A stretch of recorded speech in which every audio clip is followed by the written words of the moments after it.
Hello there everyone, this is gonna make my third attempt at trying to record this video. 3 times. Hopefully this time I actually get it out. If you're hearing this, then yes, I did get it out this time. Hopefully.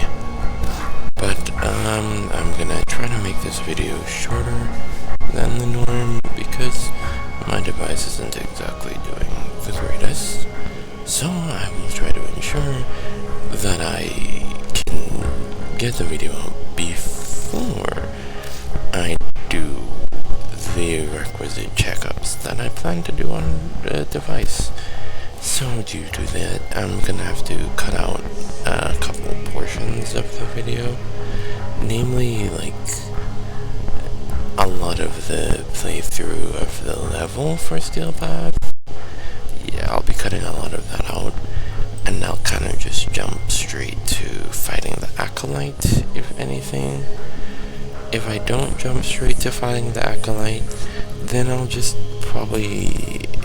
the video will probably cut to me in the Simulacrum, showing off the frame's abilities, and explaining why exactly it's good for Steel Path, which I'll probably do that, if anything, so that way it's less strenuous on my device.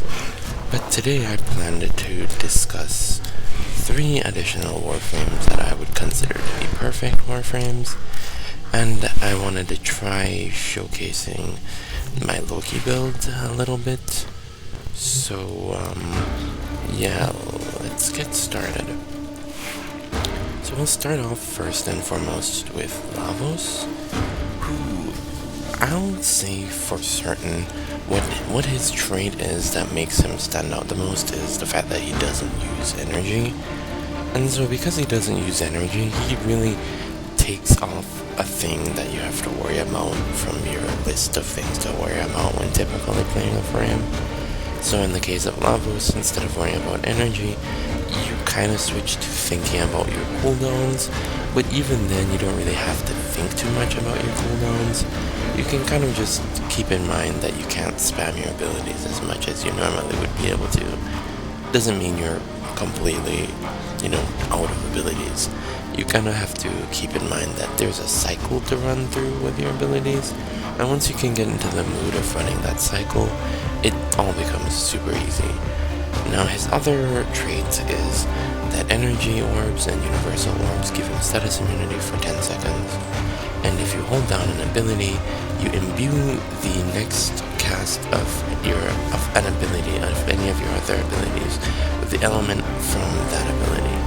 So each of your abilities has an innate element. So your first ability's element is Toxin, second ability is Cold, third ability is Electricity, and fourth ability is Heat. So each of these, if you hold down the ability, it will imbue said element into your bar of sorts, which will then apply that effect to all of your other cast abilities. You can also fuse elements to get the unique elements.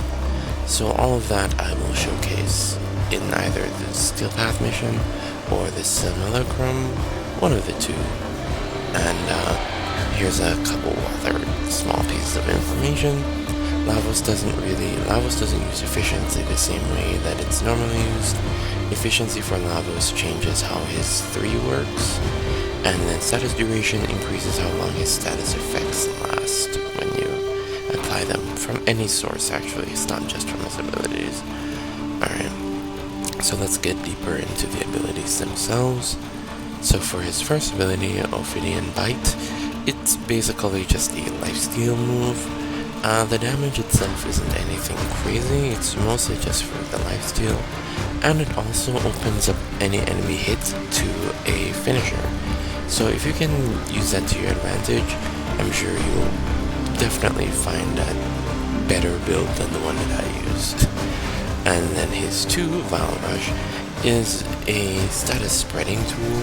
It's meant to kind of, carry you around Like, you launch yourself in a direction which you can slightly change, and whilst launching yourself, you throw out a bunch of vials. Each vial stays on the ground for a duration of time that scales up duration. So the duration that you see there is for the vials themselves, how long they'll last, as well as the duration of the charge as well. So yes, I think the cooldown, the duration of each vial starts when they hit the ground, if memory serves. And then the range is the amount of distance you're supposed to travel with your charge, as well as the AoE hitbox that occurs at the end of the Vial Rush. Because when you end Vial Rush, if you end it early or if it ends naturally, there is a AoE explosion in an area around you that applies the status effects that you have on Vial Rush. So the innate cold of Vial Rush is applied in that AoE, and whatever additional status effects you had applied before that you had imbued into it. Alright. Next ability, Transmutation Probe. This is one of the most important abilities on your kit as Lavos. This ability allows you to throw out a probe that will apply electricity status effects to all enemies hit, and reduces the cooldown of all your other abilities by 1.5 seconds per enemy hit. So it basically just makes your life easier, so you have less worry about cooldowns. So yeah. And last but not least, his ult. His ult is his rune clear ability, but it's very conditional whether or not it clears a rune. So I feel like it really is a kind of skill-based move on how you build your Lavos and how you use him. So yeah. So basically what happens is you throw forth a series of discs in a 360 area around you, and they will deal damage scaling based off the amount of status effects the enemy has on them, and then it will deal an additional amount of damage based off your element imbued and the heat proc that it has innate. So how do I build Lavos? I build him for a lot of HP, a lot of duration, and a lot of strength, and also a decent amount of range. I wouldn't say the range is anything crazy. I used all the Umbral mods for several reasons, the primary one being the ability strength you can get from them, but also because you can get a load of survivability from these two. So yes, if you have Forma, don't be afraid to invest them. Lavos is somebody worth the Forma investment, in my opinion. He's really good. The adaptation is in case you don't get as many universal orbs and energy orbs as you want to, and you encounter tedious status effects. So yeah, that's what that is for. Arcane Impetus is for Arcane Impetus is for because you apply a lot of status effects. And so the more unique status effects you apply, the more ability strength you'll get, and the more ability efficiency you'll get. Arcane Bellicose is something I put on because Lavos has a decent HP, and he also has solid armor, and so he usually does rely on health a lot. So you kind of just gotta, so I just tossed it on for that ability strength. You know, it scales up pretty well, pretty quickly, so it is pretty solid. So yeah. The weapon is the Cedo. My build on it isn't anything special. I just kind of toss what I could find to toss on him. It might suck, but hey, it works. If you have a better build, feel free to recommend it. The Kuva Newborn, not much to say here. Secondary Innervate kind of carries this, so yeah, the gun itself is really overpowered, so there's not much to really say about it. And the Inodem, a nice fun melee weapon.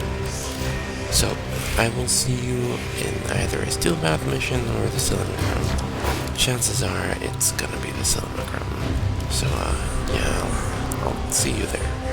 Alright, we are back, And I've chosen the Solomon because it's gonna be easier to work with, especially with how I'm still kind of feeling a little sick. So yeah, apologies if it's not exactly what I did previously. It felt a lot better to do it in Steel Path, so you could see the natural performance of the frame. But I can better showcase the abilities in here anyways, so I will do that. I'll primarily focus on showcasing the abilities rather than the damage. So first, this here is the passive, Valiant's block, the immunity to status effects that it applies.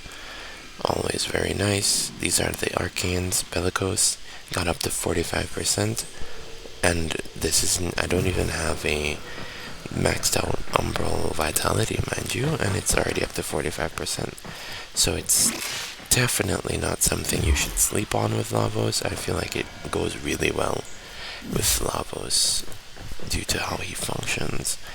And here is the other passive of imbuing abilities with traits. So there is a toxic imbue, and that's a fusion into a viral imbue.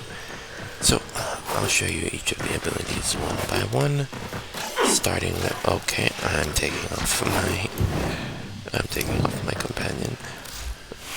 Let me take this guy off so that way he isn't dealing more damage than I really need him to, since his damage will kind of get ridiculous when he scales with the status effects. So I will start off with the first ability. There it is. Ophidian Bite. As I said, it opens enemies up to finishers. So, very nice. Very, very nice indeed. And its casting time is really quick. And as you'll notice, it procs the toxic status effect and the viral. So you get 2 status effects for the price of 1 ability cast. And its hitbox is pretty insane, if I do say so myself. It's got a solid hitbox. So, let's look at our second ability. Also, if I had to recommend, by the way, the imbuement that I'd suggest you go for is the second ability, is the viral, because viral just, it's kind of like a universal thing. It just works on everything, honestly, since all mobs have. But there, this is the second ability. So as you can see, those are the vials that it drops on the ground. And the AoE is, as you saw, these enemies were frozen, even though they weren't near any of the vials. So yeah.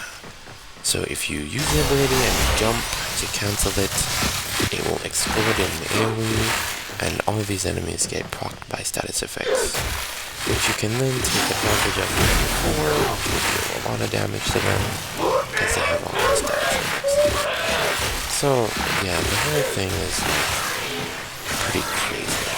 It gets pretty crazy. Look at that, they're taking a load of damage from that. And then your 3 comes in with its own unique addition of reducing the cooldown of your 4.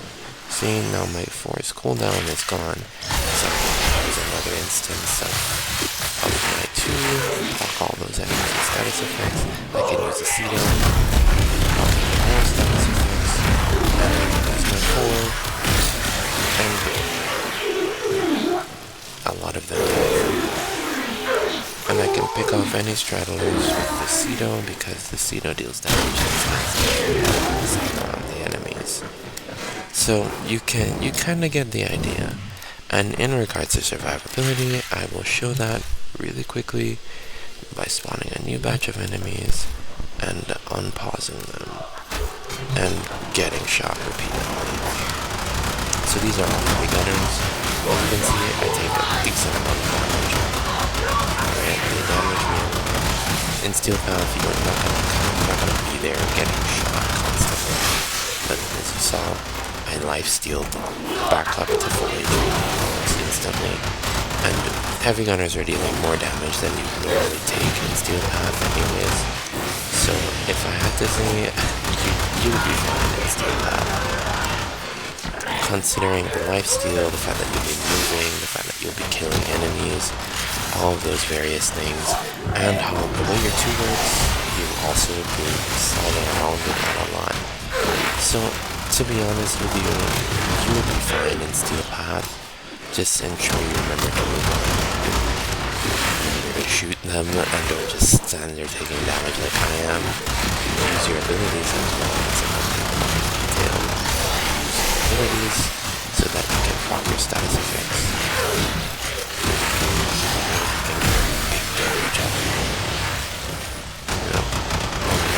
Here's get low, you heal. Anytime you get a certain amount of HP, you heal. And there's adaptation working in your favor. Because as I said, adaptation is for if you're kind of not getting energy orbs, so that your passive doesn't discuss determined. But anyways, the most you have to worry about is just remembering that your abilities still have unlimited, like they can't spam like they are in typical Warframe. So you have casting times on them. That's the most you can do. I don't really think that that's hard to remember.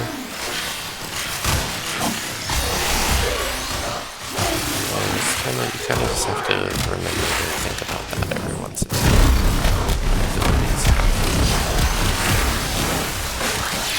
And as you see, I practically killed all of them. And all I've really done is just run around, pop up its status effects, and so yeah, it's not hard. Lavos is definitely one of those frames. You don't need to change anything about him. He'll do fine on Steel Path with no changes whatsoever to his build. Like, these are level 120 gunners. These are pretty high. These are pretty high that do in the mission itself. And they are all heavy gunners. It's not like an actual, like, proper Steel Path squad, mind you, right? And these guys are Orican, mind you, so they do be taking a little bit more damage than the regular ones would be. A little less damage, sorry. So yeah, oh, let me pause the AI. Wait a sec. Okay, so the next frame I'm gonna showcase really quickly, this time it's gonna be Nova. Don't care if it's know how long I got left. Don't mind the skin. You don't need any skins for it to be a good build. I just really like Kaya. I think Kaya is super cool. I like how strong-willed she is and how determined she is. As such, I bought the skin.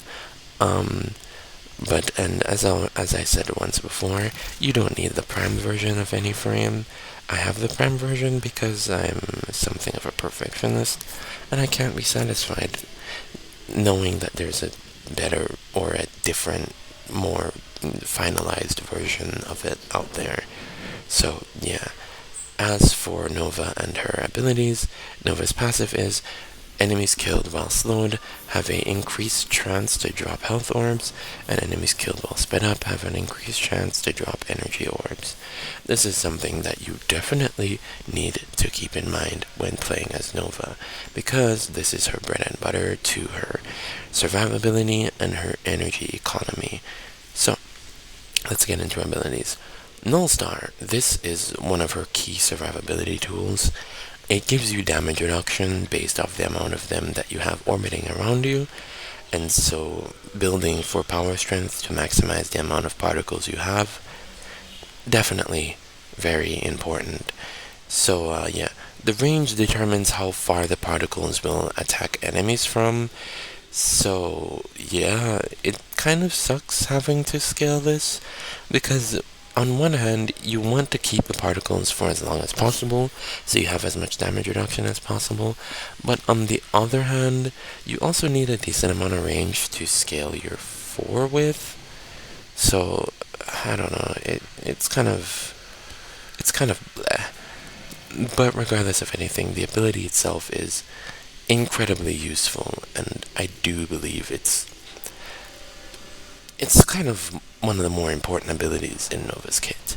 So, moving on to her 2, this can be an amazing damage dealing ability if you know how to build it. I don't, unfortunately, but I do know that even without the greatest of builds, Antimatter Drop can deal a ridiculous amount of damage, and it can room clear. Even in Steel Path, it can room clear as long as it's built correctly. So yeah, it's definitely a good tool, something that you can nuke with. Incredible ability, not to be slept on. I'll showcase it. Wormhole, a nice movement skill. It can be used, it can be especially useful in game modes like Interception. So yeah, it's definitely something that I don't think you should sleep on. Wormhole, another useful ability. I just wish it had more than just mobility features to it. And then your 4, your most important ability. This makes enemies take more damage, 100% damage vulnerability actually. It slows enemies down, scaling based off power strength. It has explosion damage, it deals explosion damage to the enemies that are procced by it, scaling based off power strength again. Its explosion radius scales off range. The duration determines how far it expands. So, because after the initial cast, it spreads out further based off the duration that you have. So my duration is 8 seconds, and the effect duration is how long the enemies are primed for. And molecular fission is from an augment. This augment, you get it from the Duviri paradox, so you don't even really have to worry about it. You can get it pretty easily, nothing crazy difficult to get. So yeah, even though it's an augment, it's not hard to get. So just keep an eye out for Nova. And if you don't have the augment, you do not need to worry. You can put literally anything else here. I just put on the augment because it's pretty useful. If you want, you could even try putting on Equilibrium. I think that would be pretty interesting to have on. Or something like Power Drift, though it would make more sense to put that up there. Argur Message is not a bad idea to kind of boost up your duration to make your ult bigger. But all in all, I don't really think you need to worry too much about that. Here's weapons. So what I'd suggest, something like the Ignis Wraith, definitely not a bad idea. Or the Nataruk and the Femmore, those are 2 pretty good ideas as well. The Ignis Wraith works really well if you are going to be using the 2 a lot. That is what I will say. The Ignis Wraith definitely works really well if you plan on using the 2 a lot. What I typically do, because of how it works, you see that? Because of how it works, you can charge it quickly using the Ignis Wraith, so you can just launch it out quickly. Yeah. So, here's what I will show you. That is the 4 classes. So that is how I typically play with Nova. So yeah, that's something that you gotta keep. Now, Nova isn't really much of an ability damage dealer. Most of her damage comes from weapons and her form. But that doesn't exactly mean she's a frame person. Her form just weakens enemies, so that way they take more damage from her enemies. And they also explode and deal damage to the nearby enemies as well. So, nothing to scoff at, and we can get a nice additional bit of damage from casting your 2 every now and then. So, yeah. You don't need to subsume anything whatsoever for Nova to be good, but you have options for subsuming. So let's say you don't like Wormhole, you don't feel Wormhole is versatile enough, then you can feel free to get rid of it and put on a damage buffing ability like Roar or something. If you don't like the 2, you don't feel like it's dealing as much damage as you wanted to, you can't come up with any builds, that's fine. You can take it off and put on something better. Right? And removing this won't be detrimental to your kit, but it's definitely going to, but more often than not, it will improve your kit and the way your kit feels. So yeah, that is something I absolutely love about Nova. she is all in all one of the frames that I would for sure consider to be perfect. And so, yeah, I'm gonna show a little bit of how she plays outside of our paused AI. And if you're building Archon charts, because I didn't even really get to talk much about her build, if you were gonna have Archon charts, what I would say to you is you're definitely gonna need to put on some casting speed charts, solely because without casting speed, her ult might take a minute to use. So try to get casting speed. Don't sleep on casting speed. Your ult is something that will take a needlessly long time to cast and casting speed. And as you just saw, I massacred every single one of them in record time. Barely took any damage, primarily because of how quickly I killed them, and because of no stars, combined with the use of the 4, which slows enemies down. And also, I'd like to remind you, you do have the option to speed enemies up. So if you're in a particularly slow mission and you want it to be faster, you can use your 4 to speed it up. So her kit, very versatile, very powerful, very, very useful. So yeah, Nova, not to be slept on, like, incredible warframe. Relax. I got you. The next warframe that I want to showcase very quickly is somebody who I didn't even really think she was like this. Yeah, what do you need? It's Trinity. Vamos. Yeah, surprise, surprise, Trinity is powerful. I don't really feel like many are surprised by that. So, let's talk about her real quick. We'll start first with her passive. Allies in affinity range gain 50% of Trinity's max energy as health. So this means building energy with Trinity is never a loss, and when it says allies, it actually also includes Trinity herself. So if you look up here, you'll see I have 371 additional HP. So yeah, definitely useful. So you basically spawn with a nice additional chunk of HP. And yeah, so that is why Arcane Bellicose is on her, because she can scale it pretty well, especially if you decide to like build her specifically for HP, which you don't need to. You can if you want to, but you don't need to. Her first ability, Well of Life, this is basically something that can keep your whole team alive and immortal for as long as you need to. And so it's definitely a nice additional way to keep her alive. Note how I said additional. We'll get into why I said additional in short order. So what this does is it suspends a selected enemy into the air, and they are made invulnerable, but you can shoot them, and shooting them will heal you more. And they also pulse with a lifesteal, with a life-giving AoE pulse. So yeah, and if one of your teammates or yourself dies, you will come back to life on a cooldown, naturally. The cooldown is 60 seconds, so you have to keep that in mind when using this one. But to be honest, with my build, it's not really that much of a problem. Dying, that is not much of a problem. So, second ability, Energy Vampire. You will select a targeted enemy, and you will turn them into something of a node, and they will pulse and give you back energy. So, yes, it is something interesting.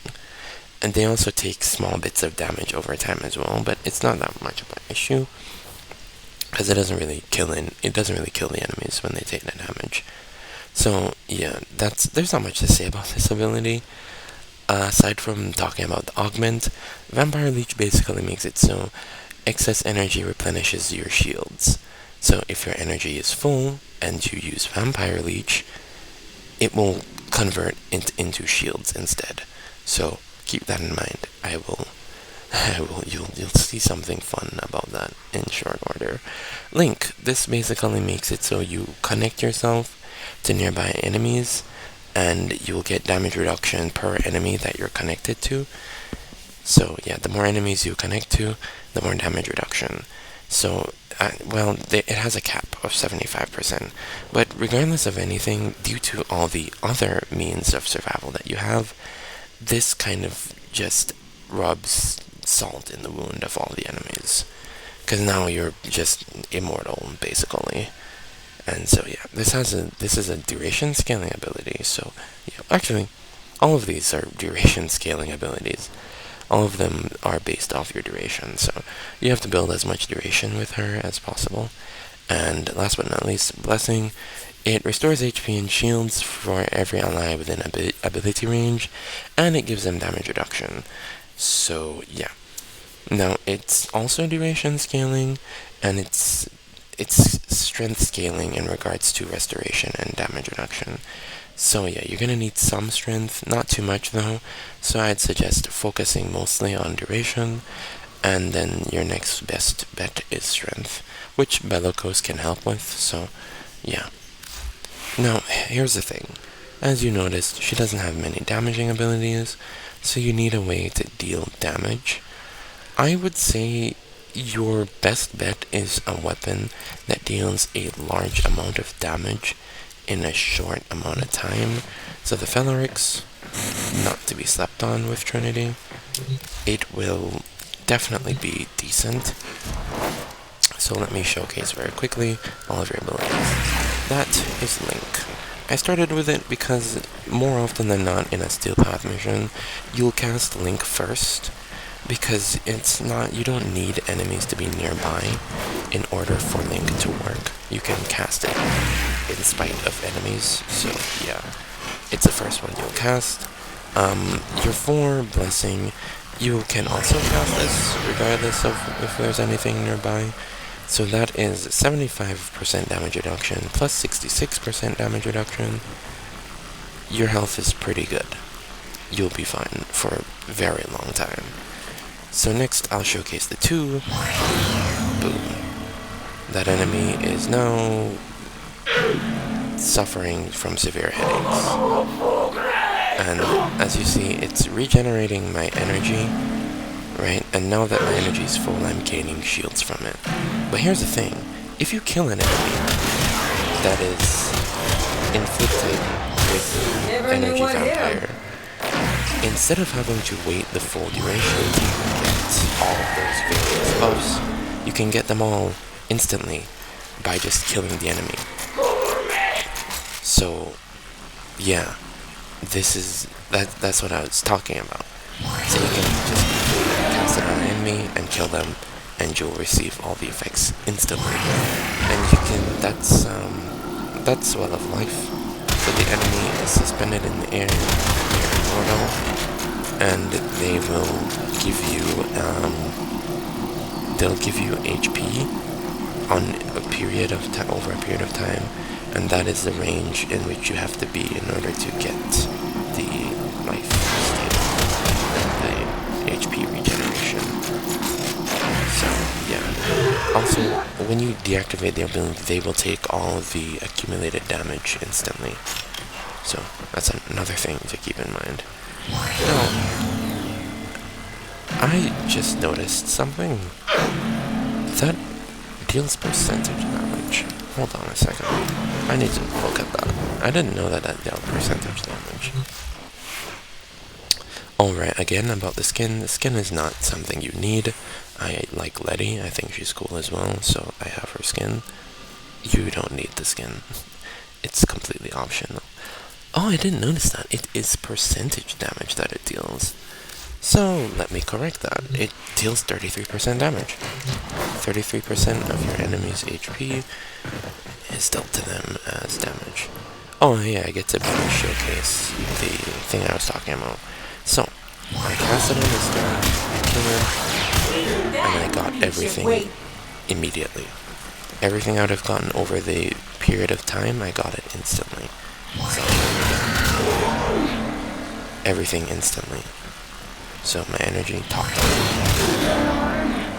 So I had full energy and got some shields.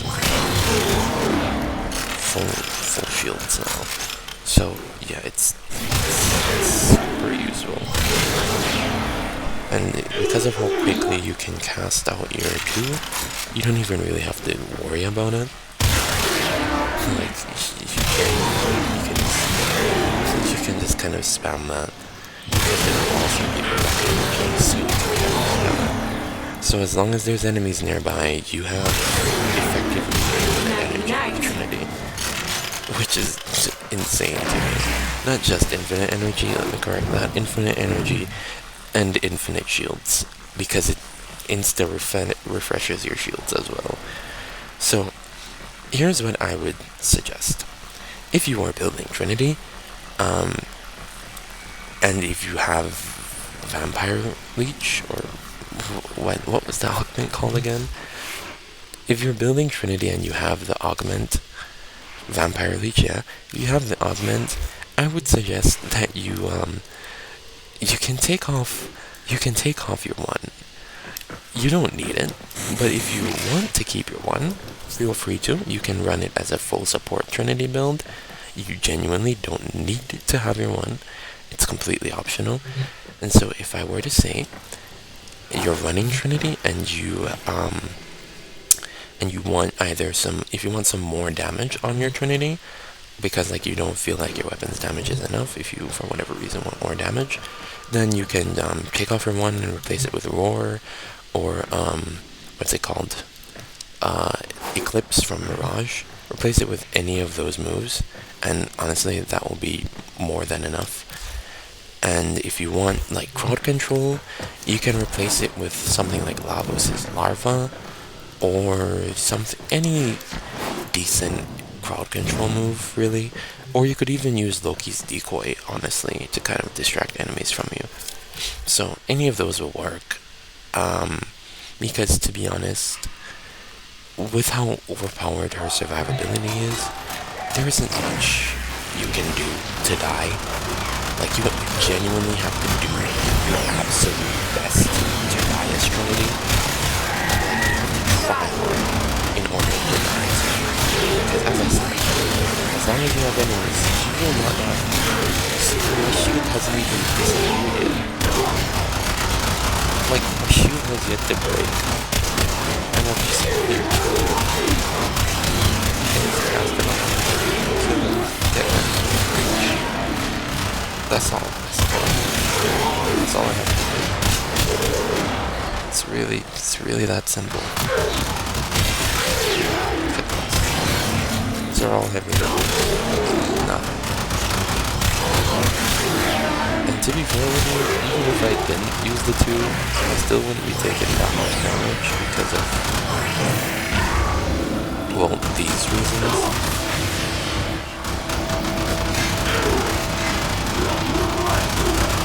So yeah, even without taking advantage of that feature, I'm still not taking that much damage from these guys.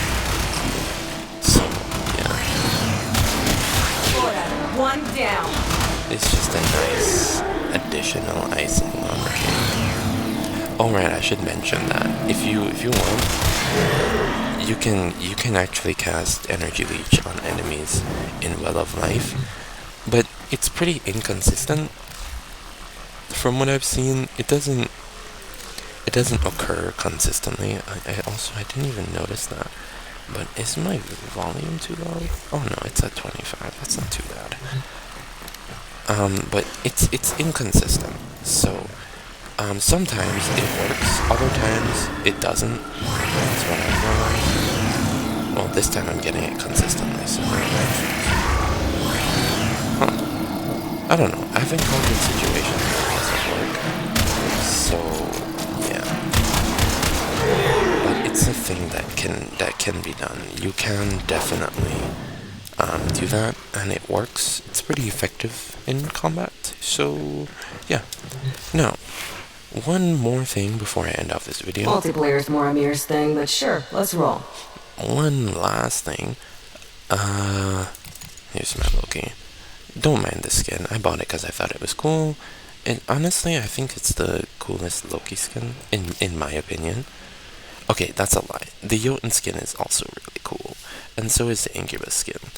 But, like, among the ones that cost platinum, I think the Knave skin is the best one. In my opinion, of course. Just an opinion that I'm throwing out there. I wanted to quickly showcase the Loki build that I typically use. So let me grab my various tools and quickly demonstrate. So, no, the wrong weapon. So, let us begin. So this build is kind of intricate. It's not as simple as I'd like it to be. So Rolling Guard is for survivability. Blind Rage and Transient Fortitude and Intensify are all to scale Eclipse. You can use Roar. I was actually planning to switch it to Roar, but every time I do think about doing it, I forget, so it's whatever. Prime Continuity and Narrow-Minded are both to increase the duration of invisibility. If you feel like it, you could remove Transient Fortitude, replace it with some other power strength mod, and you will get a much longer duration on invisibility, but I'm personally fine with 36 seconds. I don't feel like I need more. I mean, I have 308% duration.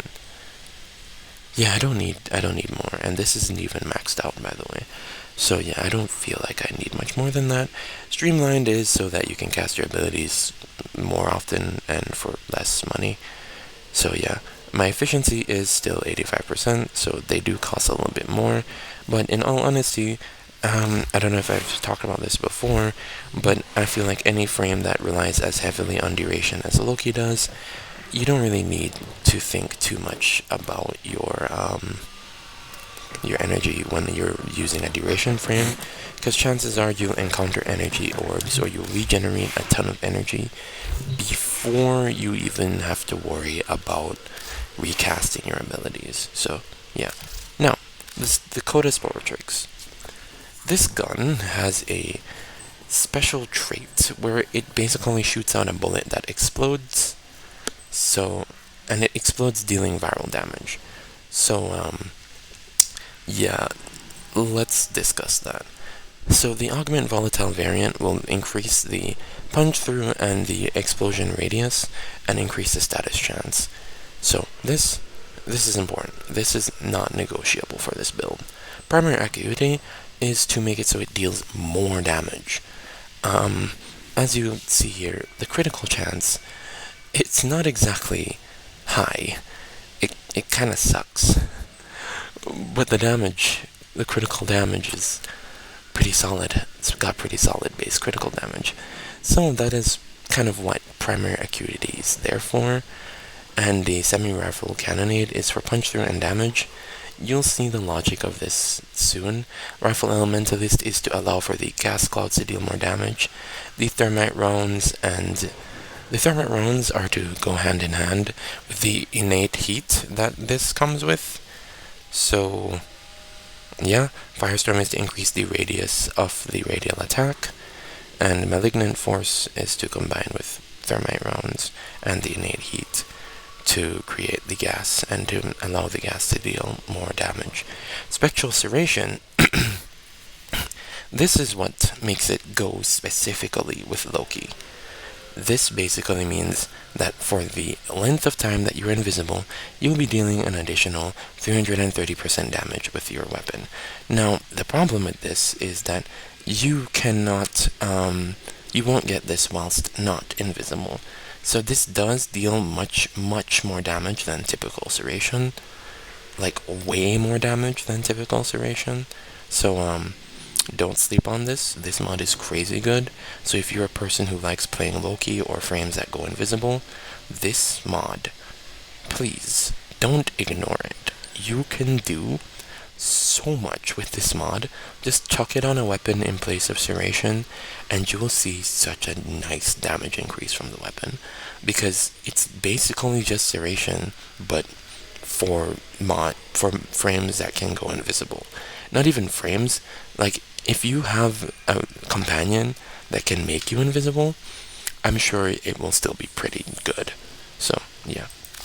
Now, the Coda Torexka, this you can do some pretty nefarious things with this, because its unique trait basically makes it so when you kill an enemy, you spread out they spread out 3 spores upon death, and those spores will apply 6 cold procs to the 3 enemies that are hit by them, and they'll take more damage. They'll take 1.5 times more damage. So, what do you build this thing for? I don't know. I kind of just put things on it until it started dealing good damage. I think this is also carried by secondary enervate. To be honest, it's probably carried by secondary enervate. So, yeah, if you want, you can try out this build. My innate valiance is heat, so I can get viral and heat, which is ridiculously overpowered. So, you ain't gotta really think too hard about that. The Coda Motivore, melee doughy, and all you build, and then just build a bunch of puncture status effect. Yeah, that's all you really gotta do. And get some decent crit chance, because the crit scaling is kind of evil. And as you can see, 9.8 times crit. This weapon's unique trait is the exact reason why you have to kind of build for a ridiculous amount of puncture, and that is also why the puncture mods give so much puncture, because of this. So yeah, this weapon is kind of nefarious. So let me showcase the build very quickly. I will go invisible, and boom, spectral serration 330%, arcane crit. I'm not even gonna try to pronounce that. This arcane, it gives you ability strength and critical damage while invisible. Also, I am invisible. I'm just using the other version where you glow to be invisible. And then you use solar eclipse, and boom, you have even more power. Your power is endless. So, actually, I'm gonna have to recast invisibility. I didn't think it would run out. I spent too much time yapping. Boom, quick invis recast. So, let me show you. Behold how this works. You shoot an enemy, they take damage, they create a gas cloud, and that gas cloud deals damage to the nearby enemies. See that? The gas clouds deal a lot of damage. And the bullets themselves deal a lot of damage as well. And on the occasions when you hit a crit, which you can hit now, you can hit them pretty consistently now, thanks to the combination of Arcane Crepuscular and well, no, not the Arcane. I don't think the Arcane helps with the, it just helps with the crit damage. Thanks to what's it called again? Oh, that's interesting. Thanks to the help of primary acuity. Yes, that is what it's called. Thanks to primary acuity, you can crit more frequently now. So, and the punch through basically makes it so you can kill entire rows of enemies pretty easily. And as we all know, survivability with Loki is just being invisible. You're just invisible, so you don't take damage. Because the enemies don't know that you're there, so they don't really see the need to shoot you. And so you can kind of just pick at their heads. Also, the status effect damage increases as you get more, as you scale up your weapon more with the various mods and such. The gas damage will increase, and so you're dealing more gas damage. And these lingering clouds, by the way, they stay for a while even after the enemy is dead. So don't sleep on those clouds. Those gas clouds are coming. They carry. And so those are what allow it to be a nuke build. It's not a typical nuke build where you insta-kill all the enemies in one click. Right? It's kind of like a scale up nuke build. Also, did you see how much HP these Steel Path enemies have? My decoy is still alive. It's kind of impressive, honestly. Oh right, I should showcase the secondary as well. That's what I spent the whole time just clicking off of this.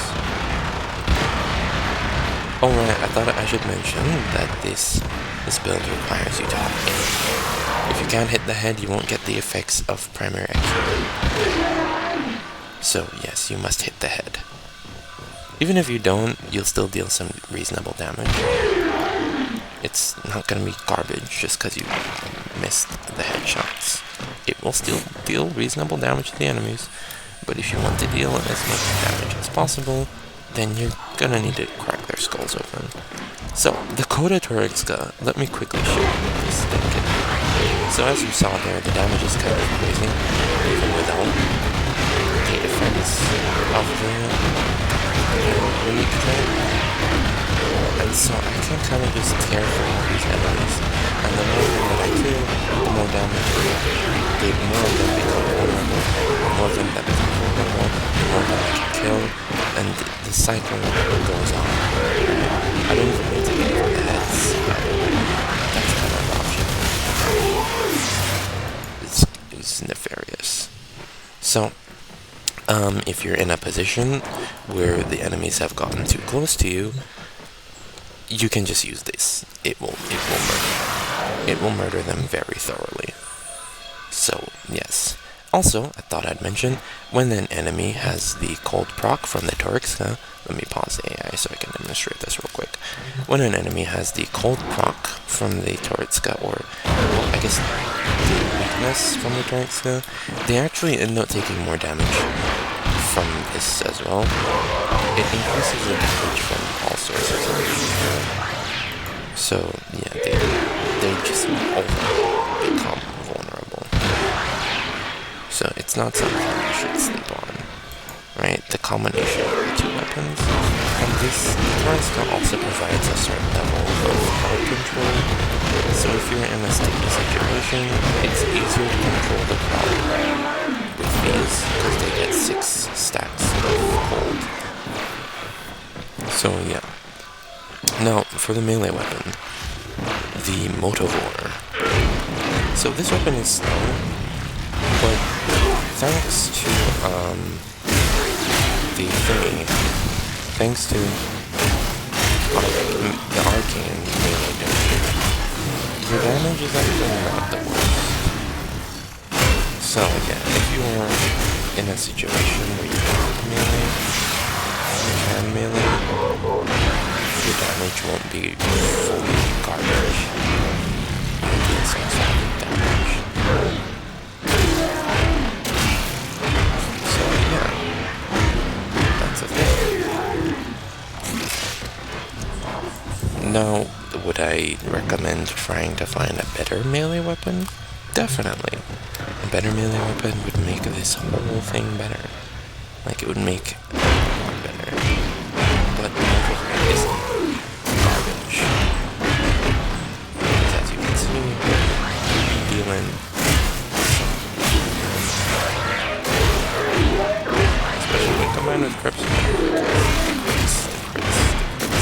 dear lord, it's Crips.